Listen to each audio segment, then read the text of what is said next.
আজকের বিস্তারিত খবর। করিমগঞ্জের বদরপুরে রাজধানী এক্সপ্রেস ট্রেন থেকে উদ্ধার 12 প্যাকেট গাঁজা। ড্রাগসের বিরুদ্ধে রাজ্য জুড়ে অভিযান তীব্রতর হয়ে ওঠার সময়ই এবার নেশাজাতীয় সামগ্রীর সরবরাহকারীরা নতুন নতুন পন্থা অবলম্বন করছে। সোমবার রাত বদরপুর রেল স্টেশনে ট্রেনে তল্লাশি চালিয়ে গাঁজা উদ্ধারের ঘটনাতেই এই তথ্য সম্মুখে আসে। গোপন সূত্রের ভিত্তিতে বিএসএফ, আরপিএফ, জিআরপিএফ এর যৌথ অভিযানে রাজধানী এক্সপ্রেস ট্রেন থেকে জব্দ করা হয় মালিকবিহীন গাঁজার প্যাকেট। আগরতলা আনন্দ বিহার তেজস রাজধানী এক্সপ্রেস থেকে বদরপুর স্টেশনে অভিযান চালিয়ে উদ্ধার করা হয়েছে মোট 12 প্যাকেট গাঁজা।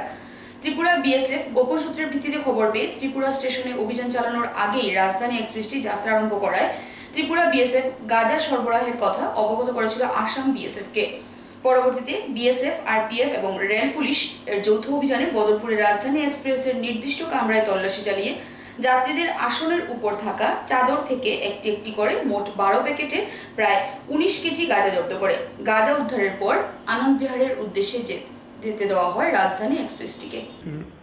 बीएसएफ की तरफ से इंफॉर्मेशन था, बीएसएफ सिलचर हेडक्वार्टर कि ये तेजस एक्सप्रेस जो स्पेशल राजधानी चल रही है इसमें कुछ नारकोटिक्स ड्रग्स जा रहे हैं।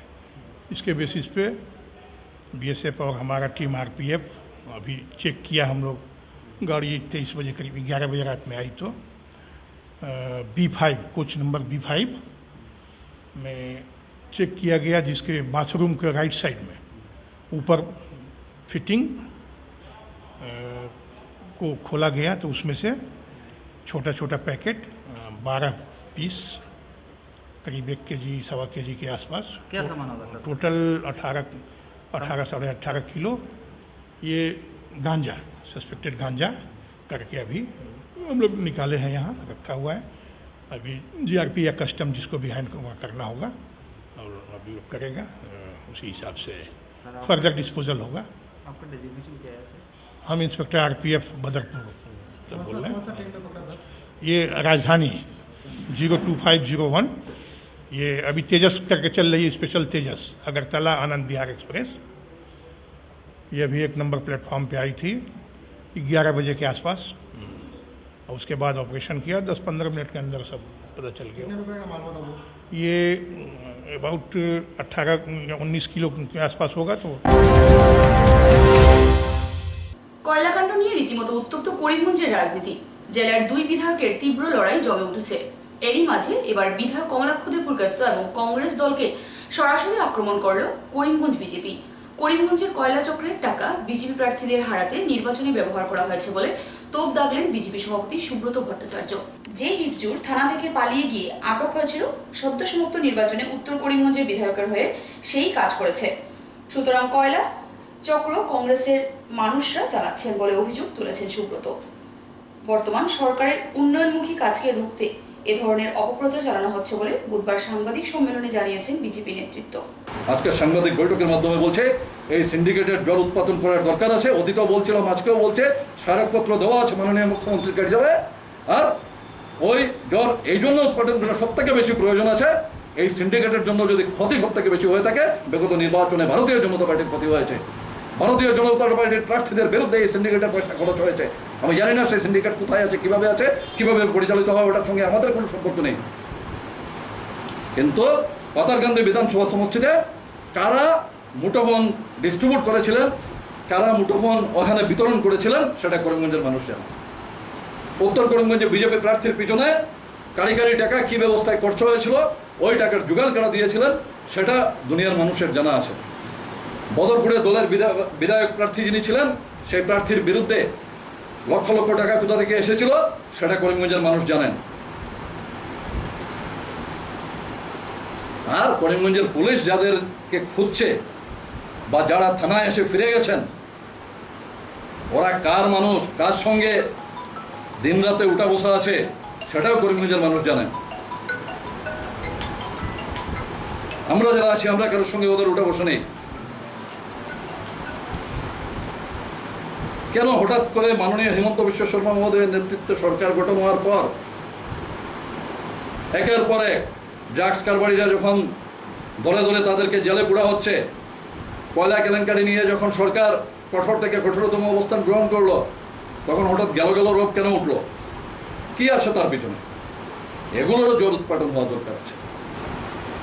সে কয়লা হোক, সে পাথর হোক, সে ড্রাগ সিন্ডিকেট হোক, যাই হোক, অন্ততপক্ষে এই সরকারের মাধ্যমে বিগত সরকার যে উদ্যোগ নিয়েছিল সেই উদ্যোগকে আরও প্রসারিত করে এই সরকারের মাধ্যমে যত উপযুক্ত ব্যবস্থা গ্রহণ করা হবে এবং দোষীরা অন্ততপক্ষে শায়েস্ত হবে সেটা নিশ্চিত আছে। করিমগঞ্জ কোভিড ট্রিটমেন্ট সেন্টারের আইসিইউ নিয়ে কংগ্রেস বিজেপির রাজনীতি সরগরম। জেলা পরিষদ সভাপতি আশিস নাথ আইসিইউ নির্মাণ নিয়ে কমলাক্ষের সমালোচনার পরই পাল্টা তপ দাগলেন বিধায়ক কমলাক্ষ। বিধায়কের অভিযোগ, বিগত ৮-৯ মাস থেকে আইসিইউ নির্মাণের কাজ আরম্ভ হলেও তা আজ অবধি শেষ হয়নি। স্বাস্থ্যমন্ত্রীর ২০ দিনের সময়সীমা বেঁধে দেওয়ার পরও সম্পূর্ণ হয়নি আইসিইউ নির্মাণের কাজ। আইসিইউ নির্মাণ নিয়ে বিজেপির উপর তোপ দাগলেন বিধায়ক।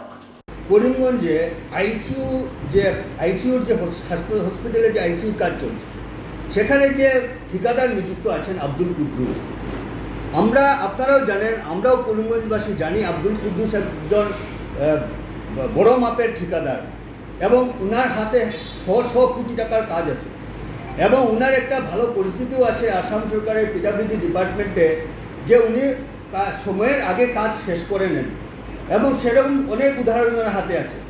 আজকে উত্তর করিমগঞ্জের বিগত 10 বছরে যা পিডব্লিউডি বিল্ডিংয়ের যা কাজ হয়েছে, পিডব্লিউডি রাস্তার যা কাজ হয়েছে করিমগঞ্জ জেলাতে, বিশেষ করে স্বাস্থ্য বিভাগে যত কাজ হয়েছে, হসপিটাল স্বাস্থ্য বিভাগের যত বড় বড় বিল্ডিং হয়েছে, সব বিল্ডিং এই আব্দুল কুদ্দুস কিন্তু করেছে। কিন্তু আমি রহস্যজনকভাবে আমি বুঝতে পারি না, আব্দুল কুদ্দুস একজন কোটিপতি মানুষ, একজন কোটিপতি ঠিকাদার, উনি এই আইসিইউকে নিয়ে শুধু 20 দিনের জায়গায় 30 দিনের ধীর গতিতে কাজ করে যাচ্ছেন এবং শুধু ডিলে করে যাচ্ছেন।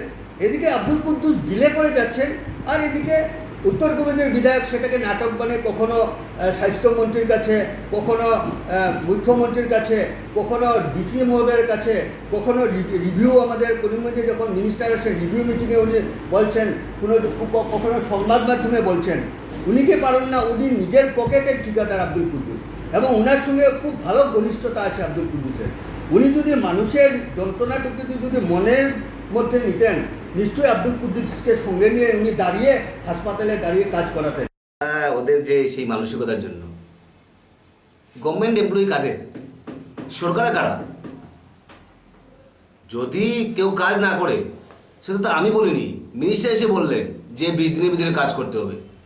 ওদেরকে এই মানসিকতার জন্য আজকে করিমগঞ্জের অবস্থা। যে সময় যাকে প্রশ্ন করা দরকার ওরা ওদেরকে প্রশ্ন করে না। তাই আমি মনে করি মিনিস্টার এসে বললেন যে 20 দিনের ভিতরে কাজ করবে, সেটা আমি বলেছি নাকি যে 20 দিনের ভিতরে কাজ করতে হবে? আমি আমার মিনিস্টারের সঙ্গে যোগাযোগ করি, তো 20 দিনের ভিতরে যদি কাজ করলো না, তাহলে কেন ওর বিরুদ্ধে ব্যবস্থা নেওয়া হলো না? আপনারা কি করলেন? আপনাদের ভূমিকাটা কি?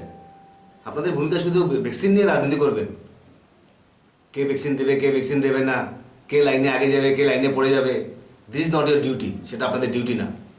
আপনাদের ডিউটি সমাজটাকে সুষ্ঠু এবং সুন্দর রাখা। 8-9 মাস আগে সেই ভেন্টিলেশনের জিনিস আসলো, 9 মাস অবধি সেগুলো ইনস্টল করা হলো না।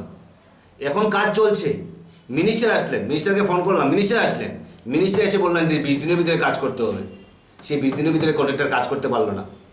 এখন যদি কাজ করে না, যদি এসপি কাদের, ডিসি কে ওদেরকে নিযুক্তি দিয়েছে?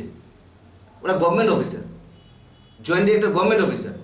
তাহলে আপনাদের কাছে আমার অনুরোধ থাকবে, আপনারা স্টেপ ডাউন করুন, আপনারা সেইগুলো পোস্টগুলো ত্যাগ করুন এবং ত্যাগ করে আপনারা বলুন যে না, আমরা পারছি না, আমরা কমলাক্ষ দেবপুরকায়স্থর উপর দায়িত্ব দিলাম, যে কমলাক্ষ দেবপুরকায়স্থ যা সিদ্ধান্ত নেবে আমরা কমলাক্ষ দেবপুরকায়স্থর সঙ্গে আছি। কারণ আমাদের দ্বারা সম্ভব না এই জিনিসগুলো করা। কারণ আলটিমেটলি সেই আইসিইউ থেকে শুরু করে করিমগঞ্জে যতগুলো জিনিস আপনারা জানেন যে বারবার ধর্না, বারবার সেগুলোর উপরে দাবি দেওয়া, অ্যাসেম্বলি থেকে শুরু করে যতবার আওয়াজ তোলা দরকার, আমি মনে করি যেরকম একদিন না, যেদিন করিমগঞ্জের, উত্তর করিমগঞ্জ বা করিমগঞ্জের উন্নয়নের স্বার্থে আমরা আওয়াজ তুলিনি, করিমগঞ্জের উন্নয়নের স্বার্থে আওয়াজ তুলব, করিমগঞ্জকে সুষ্ঠু সুন্দর রাখার জন্য আওয়াজ তুলব এবং যা করণীয় দরকার আমরা করব। শুধু এখানে দুর্নীতি হতে দেবো না। এবং আমি মনে করি যে আজকে শাসক দলের নেতারা আজকে ব্যর্থ, ওরা কাজ করতে ব্যর্থ। ওরা বুঝতে পারছেন না যে সরকারে থাকাটা কি আর বিরুদ্ধে থাকাটা কি, ওদের ভূমিকাটা কি আর আমাদের ভূমিকাটা কি, সেটাই ওরা বুঝতে পারছেন না, সেটাই দুর্ভাগ্যজনক ব্যাপার। আজ জনসংঘের প্রতিষ্ঠাতা ভারত কেশরী ডক্টর শ্যামাপ্রসাদ মুখার্জির ৬৮তম মৃত্যুবার্ষিকী। এ উপলক্ষে করিমগঞ্জ ও হাইলাকান্দি বিজেপির কার্যালয়ে নানা অনুষ্ঠানের মাধ্যমে পালিত হয় এই দিনটি। ভারত কেশরী ডক্টর শ্যামাপ্রসাদ মুখার্জির ৬৮তম মৃত্যুবার্ষিকী উপলক্ষে করিমগঞ্জ বিজেপি কার্যালয়ে বিজেপির কর্মকর্তারা রক্তদান শিবিরের আয়োজন করেন। ডক্টর শ্যামাপ্রসাদ মুখার্জি প্রথম হিন্দু জাতীয়তাবাদী রাজনৈতিক দল ভারতীয় জনসংঘ গঠন করেন। ওই দিন বিজেপির কর্মকর্তারা তার জীবন সম্পর্কে আলোচনা করেন। আলোচ্য সভাতে অনেক সম্মানিত ব্যক্তিবর্গ উপস্থিত ছিলেন। রক্তদান শিবিরের মাধ্যমে বিজেপির কর্মকর্তারা জনসাধারণের উন্নতি সাধনের প্রয়াস করেছেন। হাইলাকান্দি জেলা বিজেপির কার্যালয়েও বিভিন্ন কার্যসূচির মাধ্যমে তার ৬৮তম আত্মবলিদানের মৃত্যু দিবস পালিত হয়েছে। এই উপলক্ষে বুধবার বেলা ১২টার সময় সম্পূর্ণ কোভিড প্রটোকল মেনে প্রদীপ প্রজ্বলনের মাধ্যমে অনুষ্ঠানের সূচনা হয়। এরপর বিজেপির পদাধিকারীরা জনসংঘের প্রতিষ্ঠাতা ডক্টর মুখার্জিকে পুষ্পাঞ্জলি অর্পণ করেন। এরপর বেলা ১টার সময় জেলা বিজেপি কার্যালয় থেকে একযোগে হাইলাকান্দি জেলার ১৫৬টি বুথে অনুষ্ঠিত হয় ভিডিও কনফারেন্স। তাই ভিডিও কনফারেন্সের মাধ্যমে জেলা বিজেপি সভাপতি স্বপন ভট্টাচার্য তার জীবনাদর্শ তুলে ধরেন। ডক্টর শ্যামাপ্রসাদ মুখার্জির ৬৮তম আত্মবলিদান দিবস উপলক্ষে ভারতীয় জনতা পার্টির করিমগঞ্জ শহর মণ্ডল আয়োজিত এক রক্তদান শিবিরে যারা মুমূর্ষ রোগীরা আছেন, যারা এক ফোঁটা রক্তের জন্য যাদের প্রাণ যেতে হয়, তাদেরকে যাতে ভারতীয় জনতা পার্টির কর্মীরা যদি এই রক্ত প্রদান করে আবার আলীকে ডাকা হয়। আলী আবার এসে সেই ডাল লেক থেকে প্রায় ১১ কিলোমিটার দূরে একটি সরকারি নার্সিংহোমে ওনাকে নিয়ে যাওয়ার ব্যবস্থা করেন। সঙ্গে ওনার যে দুজন সঙ্গী ছিলেন, যারা বন্দী ছিলেন, তারা যাওয়ার ইচ্ছা প্রকাশ সময় এসেছে যে প্রশিক্ষণ শিবির না হলেও অন্তত যারা দলের দায়িত্ব নিয়ে কাজ করছেন বিভিন্নভাবে, সরকারিভাবেও দলের অনেক পদ সামলাচ্ছেন, দলীয় শাসক দলের সদস্য বাহিনী, তাদেরকে অন্তত ভারতীয় জনতা পার্টির ইতিহাস সম্বন্ধে অবগত করানো আমাদের উচিত। কারণ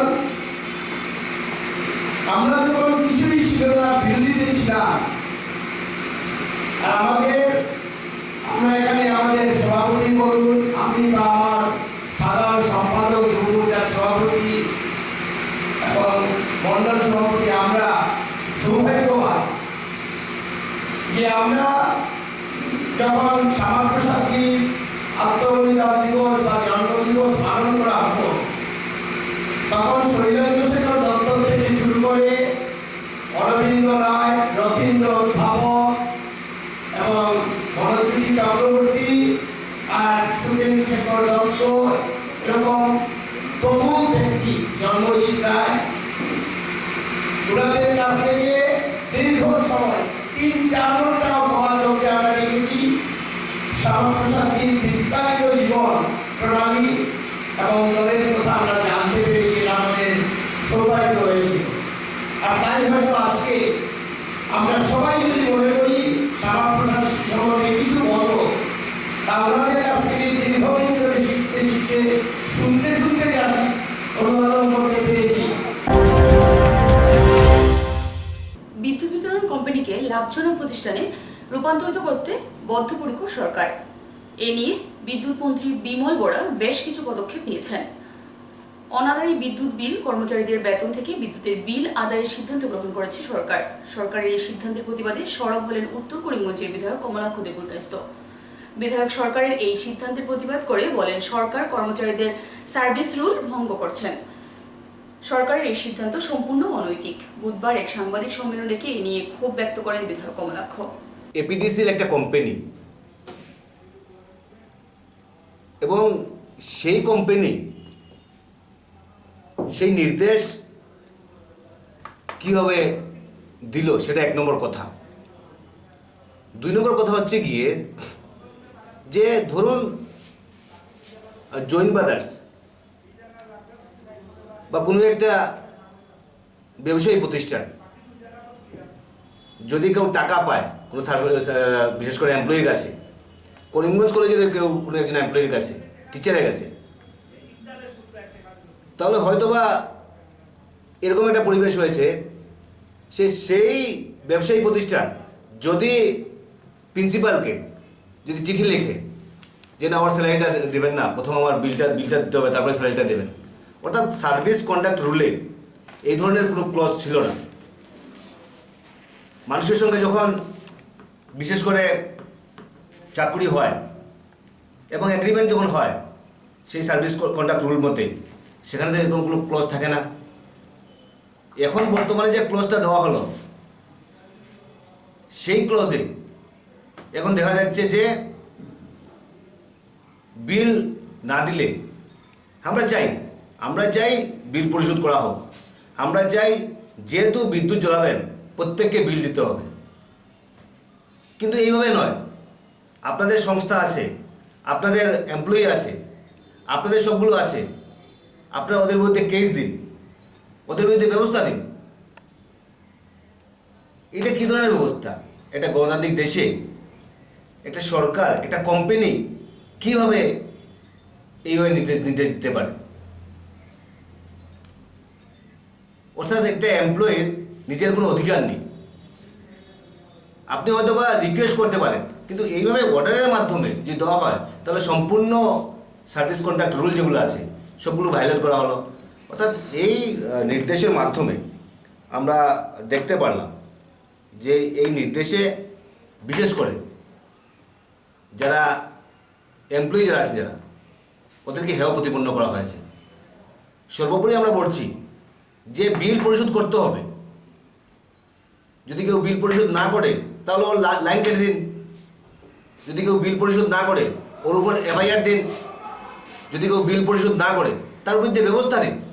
কিন্তু এইভাবে যদি ব্যবস্থা করা হয় তাহলে সম্পূর্ণ সার্ভিস কন্ট্রাক্ট রুল থেকে আরম্ভ করে প্রত্যেকটা সিস্টেমকে ব্রেক করা হবে। এতে কিন্তু একটা বিভীষিতভাবে পরিবেশ সৃষ্টি হবে। তাই আমি মনে করি যে প্রত্যেকের একটা সেলফ রেসপেক্ট আছে। আর যেহেতু আপনার বিদ্যুৎ বিভাগ আছে, বিভাগের অফিসাররা আছে, ওদের কি কাজ? ওদের তো কাজ টাকা যাদের বিল, ওদের বিল পরিশোধ করলো কি করলো না, যদি না করে ওদের লাইন কাটা, সেটাই হচ্ছে কি ওদের কাজ। এখন আপনি বলছেন যে না এমডি থেকে, এমডি যদি বুঝতাম যে গভর্নমেন্টের কোনো ডিসিশন, এমডি একটা ইনস্ট্রাকশন দিচ্ছে গভর্নমেন্টকে, তাহলে এই ধরনের সিদ্ধান্তে আমি মনে করি একটা পরিবেশটাকে নষ্ট করা হচ্ছে। এবার অবরোধ করে প্রতিবাদে সামিল চুরাইবাড়ি এলাকার জনগণ। চুরাইবাড়ি চেকপোস্ট সংলগ্ন ৮ নং আসাম আগরতলা জাতীয় সড়ক অবরোধে বসল স্থানীয় জনগণ।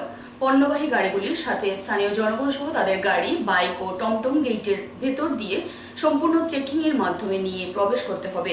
তাতে জনগণ চরম হয়রানির শিকার হচ্ছে। সাথে টিএসআর জওয়ানদের অকথ্য দুর্ব্যবহার, ক্ষোভ চুরাইবাড়ি পুলিশ প্রশাসনের উপর। অবশেষে পুলিশের আশ্বাসে পথ অবরোধ প্রত্যাহার। উল্লেখ্য, গত ৯ জুন চুরাইবাড়ি চেকপোস্টে মুখ্যমন্ত্রীর সফরের পর রাজ্যে প্রবেশের ক্ষেত্রে একটি মাত্র রাস্তা অর্থাৎ চেকপোস্টের ভিতর দিকে প্রবেশ করাচ্ছে পণ্যবাহী গাড়ি থেকে শুরু করে ছোট গাড়ি, টমটম ও বাইক চালকদের। পাশাপাশি রাজ্য থেকে বেরিয়ে যাওয়ার ক্ষেত্রে ৮ নং আসাম আগরতলা জাতীয় সড়কের একটি মাত্র পথ খুলে দেওয়া হয়। আর তাতে করে ত্রিপুরা অসম সীমান্তের প্রায় ১২০০ নাগরিক যাতায়াতে ভোগান্তির শিকার হন। হয়রানির শিকার হচ্ছেন বহির্রাজ্য থেকে আসা পণ্যবাহী লরি চালকরা। লরি চালকদের উপর মর্জি মাফিক ফাইন কাটা হচ্ছে বলেও চালকদের অভিযোগ। চালকরা অভিযোগ করে বলে আগামী দিনে বিভিন্ন সামগ্রী নিয়ে ত্রিপুরা রাজ্যে আসবে না।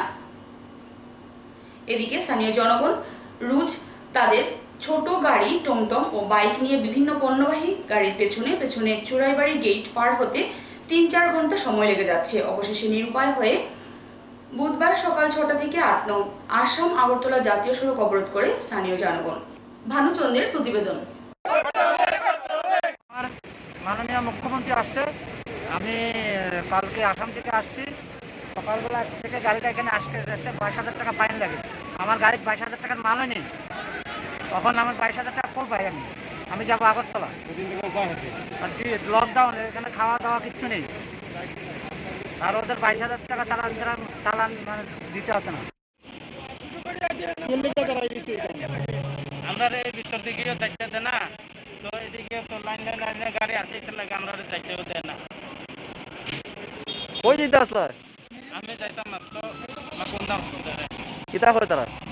তারা কই যাইতেও দিত না। টিএসআর ভাইয়ে এখানোর একজন টিএসআর লোক অফিসার ছিল, স্টাফ আছিল, তাইনে এত অমানবিক একটা কথা কইছে। তাইনে কইছে রুগী মরলে মরি যাও, আমরা সিএমর অর্ডার আমরা ছাড়তে পারতাম না।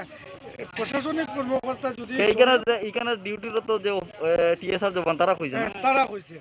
তো এখন ব্যাপার হয়েছে এত যে অমানবিক একটা কথাবার্তা যদি আমরা সিএমএ কইয়া দেখেন, এইটা দুঃখজনক। এবারে নিয়ে নিচ্ছি ছোট্ট একটা বিজ্ঞাপন বিরতি। বিরতির পর আবার ফিরে আসছে অন্যান্য খবর নিয়ে, সঙ্গে থাকুন। আনন্দ সংবাদ, আনন্দ সংবাদ, আনন্দ সংবাদ। নিত্য প্রয়োজনীয় সব ধরনের সামগ্রীর সম্ভার নিয়ে হাজির ডি গ্রোসার। আপনার প্রতিদিনের জীবনযাত্রার অতি প্রয়োজনীয় সামগ্রী সুলভ মূল্যে পেয়ে যাবেন আমাদের বিপণিতে। আমাদের এখানে হোম ডেলিভারির সুবিধা রয়েছে।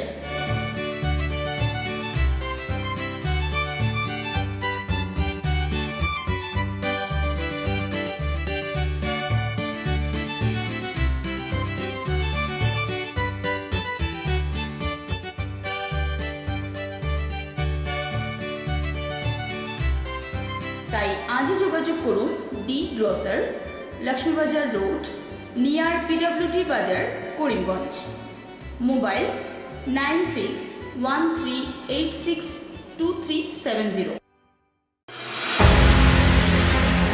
Rabindranath Tagore University, formerly known as ISECT University, the pioneers in skill development, with focus on creating industry-ready professionals.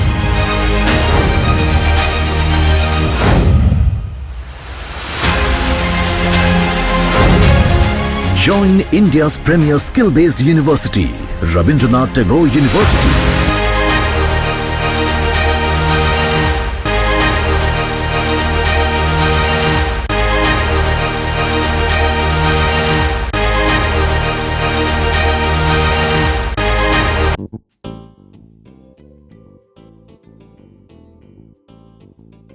বিভিন্ন আধুনিক ও আকর্ষণীয় টাইলসের সম্ভার নিয়ে উপস্থিত প্রিয়া টাইলস। আপনার ঘরকে অতি সুন্দরভাবে সাজিয়ে তুলতে আজই আমাদের দোকানে চলে আসুন এবং নিয়ে যান অত্যাধুনিক টাইলস। আপনার পছন্দের সব ধরনের টাইলস আমাদের এখানে উপলব্ধ রয়েছে। আমাদের ঠিকানা Chandras plaza, near Vishal megamart, station road, Karimganj. Mobile 9101805530, 9957709784।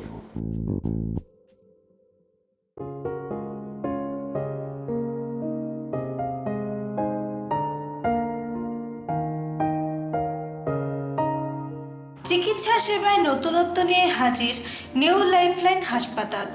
অত্যাধুনিক প্রযুক্তিতে এখানে pinhole surgery, gallbladder, appendix surgery করা হয়। শিলচর মেডিকেল কলেজের সার্জারি বিভাগের অতিরিক্ত প্রফেসর ডক্টর RC শ্যাম সার্জারিগুলি করবেন। তাছাড়া তিনি প্রতি শনিবার বিকেল 3টে থেকে OPD-তে রোগী দেখবেন। রয়েছেন শিশুরোগ বিশেষজ্ঞ ডক্টর গুলজার হোসেনও।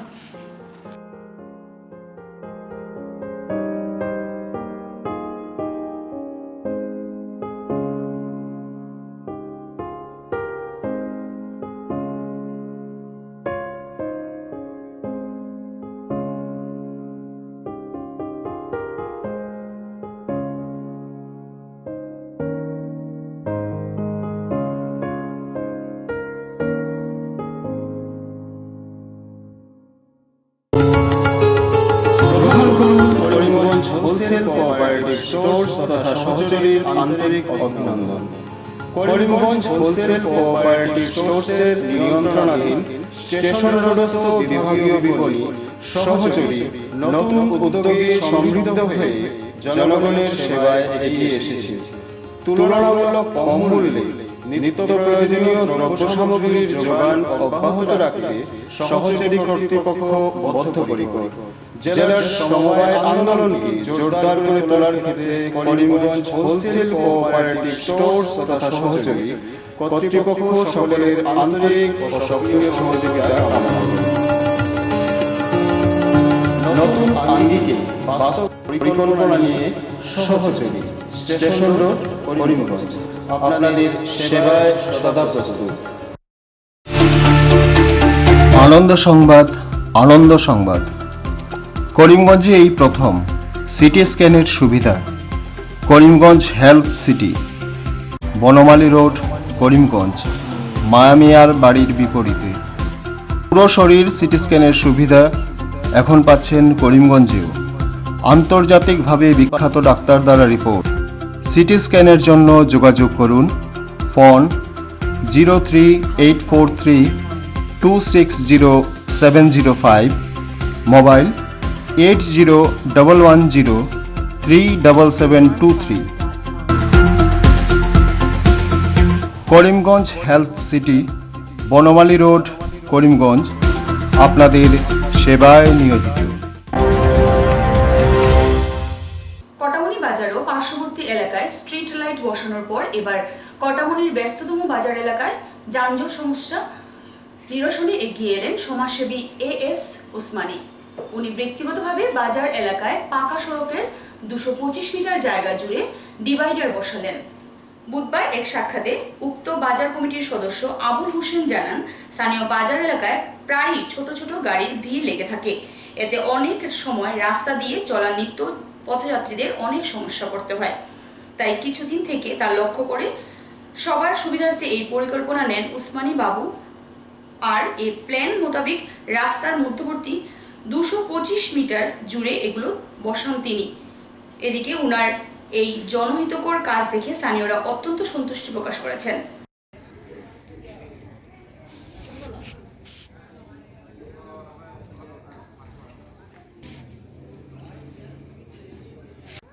আমাদের কটামনি বাজারে যে ডিভাইডার দেওয়া হচ্ছে, সেই ডিভাইডারটি আমাদের বাজার কমিটির জেনারেল সেক্রেটারি AS উসমানী তার নিজের ব্যক্তিগত তহবিল থেকে সেই ডিভাইডারটা দিয়ে আমাদের কটামনিবাসীকে খুবই একটা সুন্দরজনক বাজার দিয়ে দিচ্ছেন। এবং আমি আমাদের বাজার কমিটির পক্ষ থেকে আপনাদেরকে আমি ধন্যবাদ জ্ঞাপন করছি এবং তৎসঙ্গে আরও উনি যেন আরও আগ্রহীভাবে কাজ করতে পারেন, ওনার জন্য আমি ধন্যবাদ জ্ঞাপন করছি।